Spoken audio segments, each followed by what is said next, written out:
Day 20. Okay, number 1, this is negative, and then we evaluate the radical, so we get -4. So that's E. Number 3, it's okay to have well, let's do number 2 first. This is not a real number because we have a negative inside of the square root. So that's choice F. Number 3, you're allowed to have a negative inside of a radical as long as the index is odd. -3 to the third power is -27. So the cube root of -27 is -3. So this is choice D. Number 4, again, we're allowed to have a negative inside the radical because the index is odd. -2 to the fifth power is -32. So the fifth root of -32 is -2. So this is choice B. And number 5, since 2 to the fourth power is 16, the fourth root of 16 is 2. So that's choice C. And here we have the cube root of 64, which is 4. Then we tack on the negative. So this is -4, which is choice E. All right. So there was no negative, or D was never an answer. Okay. Okay, so first we apply we do the square root of 81, which is 9, and then we tack on the negative. So the answer is -9. Okay, you can just punch this in a calculator if you're allowed a calculator, but if you're not, you're going to have to factor if you don't know the cube root of 216. So you can factor this is 2 and 108, this is 2 and 54, this is 2 and 27, this is 3 and 9, this is 3 and 3. So you have 2 to the third power and 3 to the third power. So when you do this, you have the cube root of 2 to the third, 3 to the third.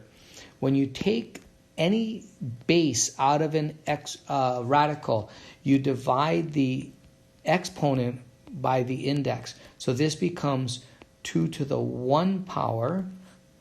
When you take this out, this becomes 3 to the 1 power, which is just 2 and 3. So 2 times 3 is 6. Now that's some of you may have known that 6 cubed is 216, and so the cube root of 216 would be 6. If you didn't know it, you can factor like this. Okay, so as long as the index is odd, you can a negative sign will always just pop out. So this is going to be negative times the cube root of 64. Now, if you knew that the cube root of 64 is 4, you're done. And so you get -4. But let's say you didn't know that and you weren't allowed a calculator. You can factor the 64. This is 2 times 32, 2 times 16, 2 times 8, 2 times 4, and 2 times 2. So there's 1, 2, 3, 4, 5, 6 of these. This is 2 to the 6. So this is equal to, let me give myself some room. This is -2 to the 6th power. This is a cube root. And whenever you take a base out of a radical, you always take the base's exponent and divide it by the index. So this is going to be -2 to the 6 divided by 3 is 2. 2 squared is 4, so you get -4. So if you knew that the cube root of 64 was 4, you'd be done. Otherwise, you could have broken it up like that. Okay, so if you know the cube root of 512 is 8, you're done. You have -8. But if you don't know it, you have to break it down. So you have 2 and 256, 2 and 128, 2 and 64, 2 and 32, 2 and 16, 2 and 8, 2 and 4, 2 and 2. So 1, 2, 3, 4, 5, 6, 7, 8, 9. This is 2 to the 9th power. So here you can write this as the negative times the cube root of 2 to the 9. And when we take this out of the radical, we're going to take the exponent and divide by the index. So this is going to be negative 2 to the 9 divided by 3 is 3. Well, 2 times 2 times 2 is 8. So this becomes negative 8. Okay, this is pretty ugly. 1296 is 2 and 6, 48. This is 2 and 3, 24. This is 2 and 1, what is this, 62. This is 2 and 81. This is 9 and 9. So here's how I'm going to write this. I'm going to write this as the fourth root of 2 to the fourth power. Well, I have to break this down. 3 and 3, 3 and 3. So there's 4 3s. So 3 to the fourth power as well. So now, when I take out 2 to the fourth power, I get 2 to the 1 power because I'm taking the exponent and dividing by the index. And when I take out the 3 to the fourth, I get 3 to the 1 as well. So this is 6. Okay, if you know the fourth root of 16 is 2, you're done. This becomes a negative 2. If you didn't know it, you factor 2 and 8, 2 and 4, 2 and 2. So this is 2 to the fourth power. So we have negative fourth root of 2 to the fourth power. And when you take this out, you get 2 to the 1 power. And you're done. Okay, here we have an even index and a negative inside of the radical, so we stop. This is not a real number. Okay, so 729, I can see that this is divisible by 9. So I'm going to have 9. 9 goes in 72, 81 times. This is 9 and 9. I'm going to stop. Well, I have to break it down. This is 3 and 3. This is 3 and 3. This is 3 and 3. So I have 1, 2, 3, 4, 5, 6 of them. So this is the sixth root of 3 to the 6th. And when I take this out, I divide the exponent by the index, and I get 3 to the 1 power, which is just 3. Okay, here I have a negative in the inside of the radical. I have an even exponent. Stop right there. This is not a real number. Okay, here we have a square root of a fraction. You simply square root the numerator, and you square root the denominator, and you're done.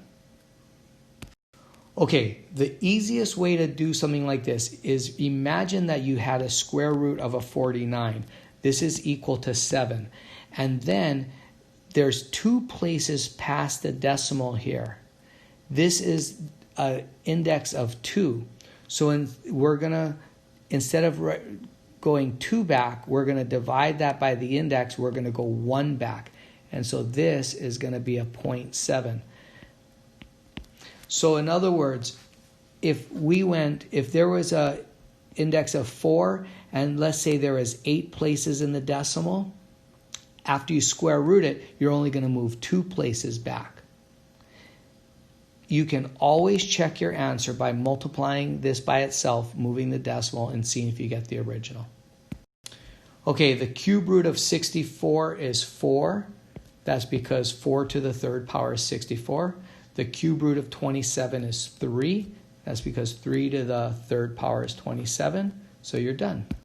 Okay, remember, whenever you take a base out of an exponent, out of a radical, you always divide by the index. If there's no index, it's a 2. That's a square root. So this is going to be 12 to the 1 power, which is just 12. Okay, a couple of things to understand here. Our answer is going to be positive because whenever you square a negative, it gets rid of the negative and it becomes positive. But I'm not going to actually bother squaring this because I know when this comes out, I'm going to divide my 2 by the index and I'm just going to get 10. But it is going to be a positive 10 because I really technically am squaring it, getting rid of the negative. Again, on this problem, I have a negative to an even power, so that's going to be a positive.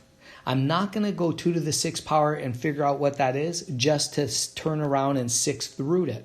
I know that this is going to be 2. And I know I'm able to do this because this even exponent here made that a positive. Okay, this odd exponent here makes this a negative. But it's okay because we can have a negative inside of a radical as long as the index is odd. So when I pull this out, I'm just going to get -9. Okay, this negative is going to become a positive because we have an even exponent. But then when I 5th root this, 5 to the 6th power, I'm going to have 5 to the 1 power. But now after I take it out, I have to tack that negative on. So my answer is simply going to be -5. This negative here is from this negative on the outside.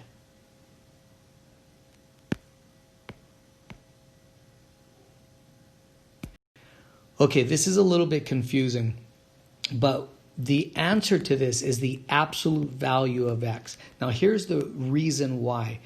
If x were equal to, say, 2, then x squared would be equal to 4, and the square root of x squared would be the square root of 4, which would be 2, which would be x. Okay? So, but let's say that x were equal to -2. Then x squared would be equal to, it would still be equal to +4. And their square root of x squared would be the square root of 4, which would be 2.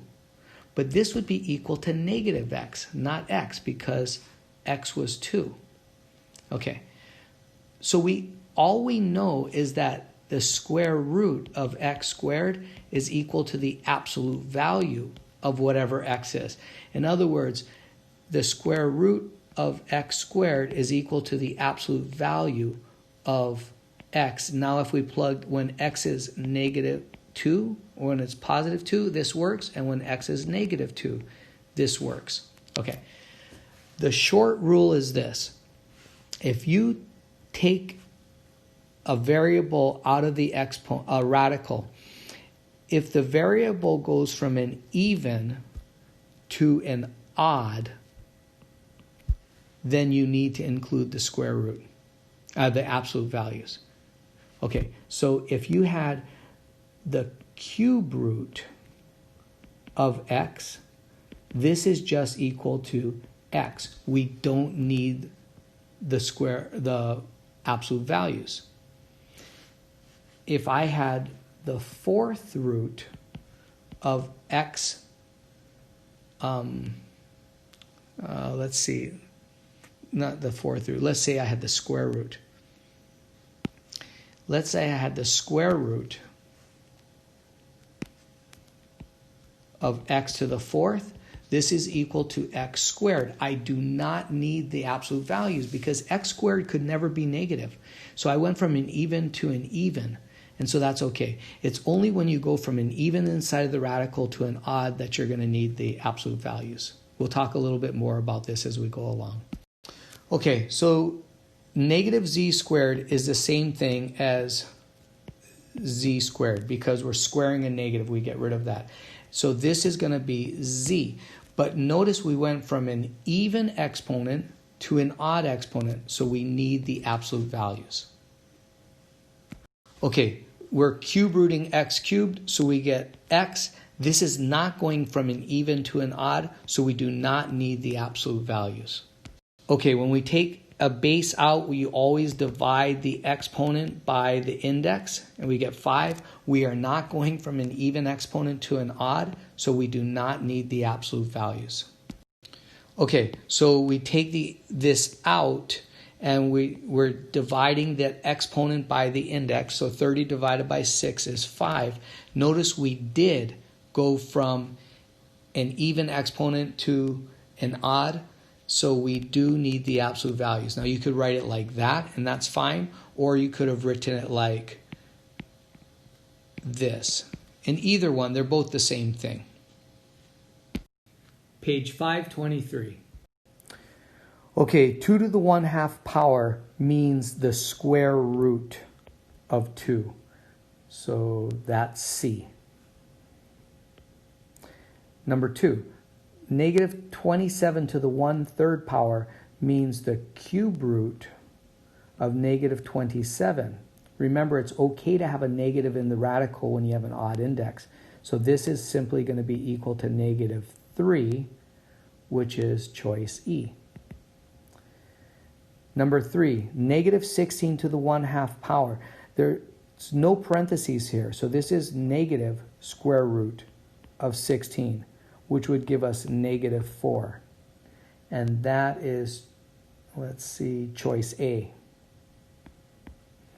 Number 4, because of the parentheses, we have the square root of negative 16, and this is not a real number, so this was J. Number 5, negative 32 to the 1/5 is the 5th root of negative 32. Well, it's okay to have a negative in this radical because it's odd. Since 2 to the 5th power is 32, this is going to be negative 2, and that's H. Number 6, negative 32 to the 2/5 power means this. It's the 5th root of negative 32 to the 2nd power. Now, you can either go 32 squared first and then do the 5th root of that, or you can do the 5th root of 32 first and then square your answer. So I think that's a lot easier. So I'm going to do the 5th root of 32, which we know is negative 2, and then I'm going to square that. Notice that the negative is not going to be turned into a positive because there's no, oh wait a minute, there is parentheses. So this turns into a this, and now we have, so in other words, it was like this. So now this is negative 2 squared, which is a positive 4, and that's going to be choice G. Okay, number 7, 4 to the 3rd, 3 over 2, this is the square root, so the denominator is the index, that's the square root of 4 to the 3rd power.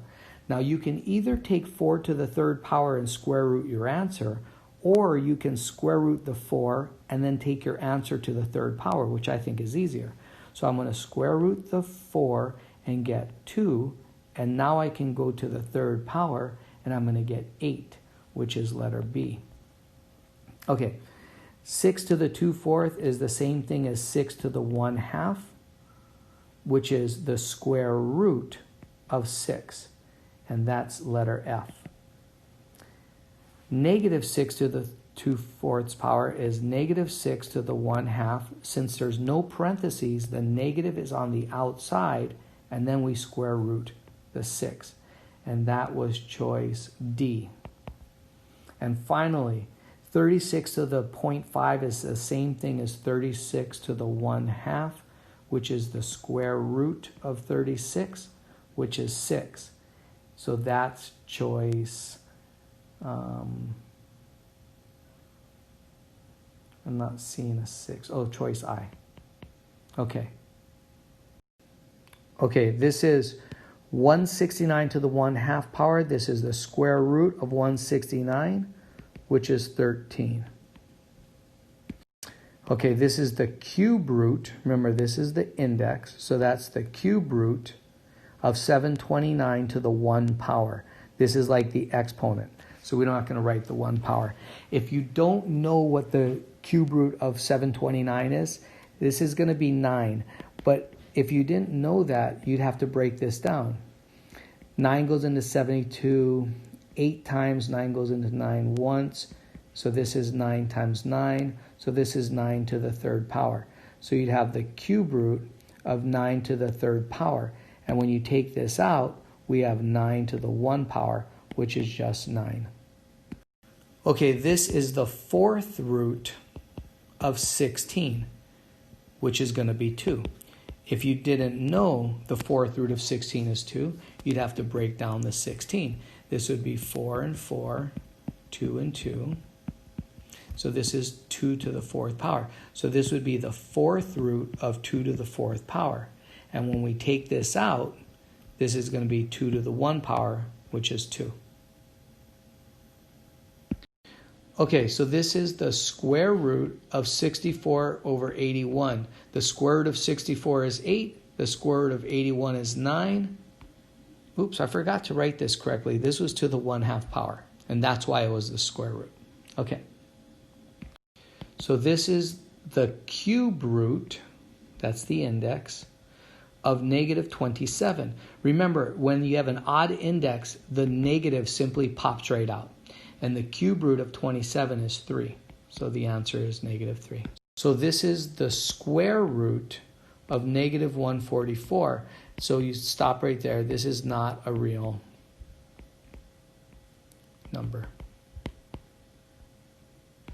Okay, this is the index, so it's a square root. That's the exponent. So you don't have to write it like this, but if you think about it, this is the square root of 100 to the 3rd power. Now, it's a really bad idea to do the 100 to the 3rd power first, because you get an enormous number and then you got to turn around and square root it. You can do those operations in either order. So the first thing I'm going to do is I'm going to square root the 100 and I'm going to get 10. And then I'm going to take that to the 3rd power. 10 times 10 times 10 is 1,000. So this answer is 1,000. Okay, again, this is the index. So this is the 4th root of 81 to the 3rd power. And again, you don't want to figure out what 81 to the 3rd power is. That's some astronomically large number. So instead, I'm going to apply the index first. I'm going to do the 4th root. Oops, what did I just do? I'm going to do the 4th root first, and then I'm going to cube my answer. Okay, so the 4th root of 81 is 3. If you didn't know that, you go 81 and you factor it. This is 9 and 9, 3 and 3, 3 and 3. So this is 3 to the 4th power. And if you 4th root that, you get 3 to the 1 power. So this is equal to 3, and now we apply the exponent there. So we get 3 to the 3rd power, which is 27. Okay, so this is the base, so we're doing a square root. Now careful, this negative is not in the base because there's no parentheses. So this is a negative square root of 16 to the 5th power. Now, don't do 16 to the 5th power. That's some unreasonably large number. So I'm going to apply the index first. So I'm going to do the index of 2 on the 16. And I'll get, this is 4. And now I can take that to the 5th power. This negative is not in the base, so don't try to take that to the base. Not that it would matter in this case because it's odd, but that's still. So I have 4 to the 5th power.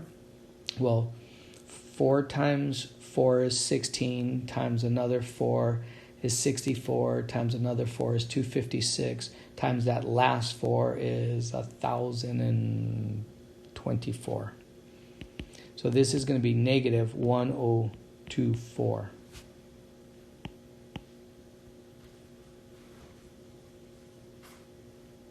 Okay, in this problem, because the parentheses, the negative is inside of the radical. So I have the cube root, that's the index, of negative 8 to the 4th power. So I don't want to figure out what 8 to the 4th power is. That's a really large number. So I'm going to cube root negative 8. And that's going to give me negative 2. And now I take it to the 4th power. Well, 2 times 2 times 2 times 2 is 16. And it's positive because I have an even exponent there. And it gets rid of the negative. Okay, this looks a little confusing, but if you think about it as fractional exponents, up top, this is t to the 4/3. Remember, this is the exponent, this is the index or the base. So we can write it like that. On this one, we have t to the 4/5 power. And remember, when you're dividing, the exponents are the same. Like if I had x to the 7th over x to the 4th, this would be x to the 3rd. I just got that by subtracting the exponents when the bases are the same. So this is going to be t to the 4/3 minus 4/5. Now I need a common denominator to subtract fractions. So this is t to the, these are over 15. Okay, this first one I had to multiply by 5 to get to 15. So this is going to be a 20. This second one I have to multiply by 3 to get to 15. So this will be a 12. So this turns into t to the 8 over 15. Now, if you're allowed to leave your answer in exponential form, this is fine. But we started in radical form. So I'm going to finish this problem in radical form. I'll write my radical.